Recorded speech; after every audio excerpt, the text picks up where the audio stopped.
በስራቸው ምክንያት በሙያቸው ምክንያት ሚዲያ አካባቢ ስለሚናገሩ አይደለም። ጋዜጠኛ በመሆናቸው ምክንያት የታሰሩ ሰዎች መፍታት ነበር የመጀመሪያው እርምጃ። ጋዜጠኞች ከፈታን በኋላ ብሎገርስ ሆነው በዛን ጊዜ አገላለጽ አሁን ወይ ዩቲዩብ ወይ ፌስቡክ እንደምን ሊሆን ይችላል ብሎገርስ ነበሩ። እነሱ እንዲከፈቱ ሆኗል። ኢትዮጵያ ከውጭ የሚሰራጩ ሚዲያዎች በሾርት ዌቭም በቲቪም ጃም ታደርግ ነበር። ከዚያ በፊት የጃሚንግ ስርዓቱ እንዲቀር ተደርጓል።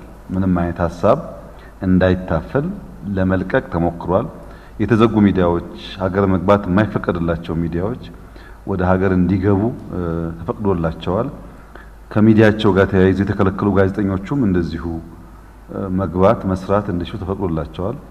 አሳሪ ህጎች በተለይ የጸረ ሽብር ህጉ ከሚዲያ ጋር ተያይዞ ለመናገር እድል የሚሰጥ ስላልነበረ ያም እንዲሻሻል ተደርጓል።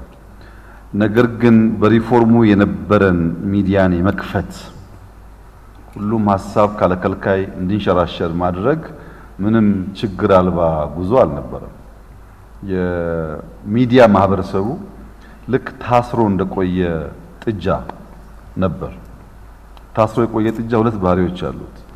አንደኛው ባህሪው ታስሮ በመቆየቱ ምክንያት እንቅስቃሴ ስላለመደ ይተሳሰራል።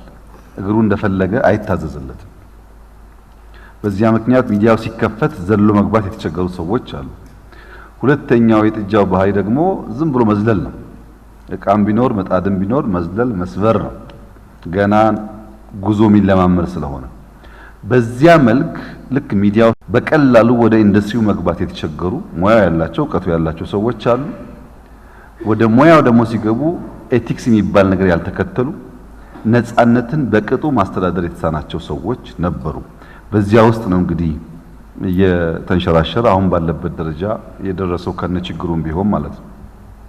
የኛም ጉዞ ልክ እንደዚህ ተፈትሾ ምን ጉዳት ምን ጥቅም ነበረው፣ ምን ጠንካራ ምን ደካማ ጎን ነበረው እያሉ እየፈተሹ መሄድ ያስፈልጋል። ከሪፎርም በኋላ የሚዲያ አውዱ እንከን አልባ ሆኖ ሁሉ ነገር የተመለሰት አይደለም። በመረጃ በገንዘብ አልፎ አልፎም የሚናገሩ ሰዎችን በማግለል ችግሮች አሉብን። ባህል ስለሆነ የሚለቅ ስላልሆነ በንጽጽር ደግሞ የተከፈቱ ጉዳዮች አሉ። ያንን መጠቀም ላይ ግን ሙያተኞች በተለይ ሙያተኞች መልሶ ማሰብ ህግን ሙያን እንዴት አጣምረው የሚፈልጉትን ስራ እንደሚሰሩ ማስኬድ ላይ ተጨማሪ ራሳቸው መፈተሽ የሚኖርባቸው ይመስለኛል።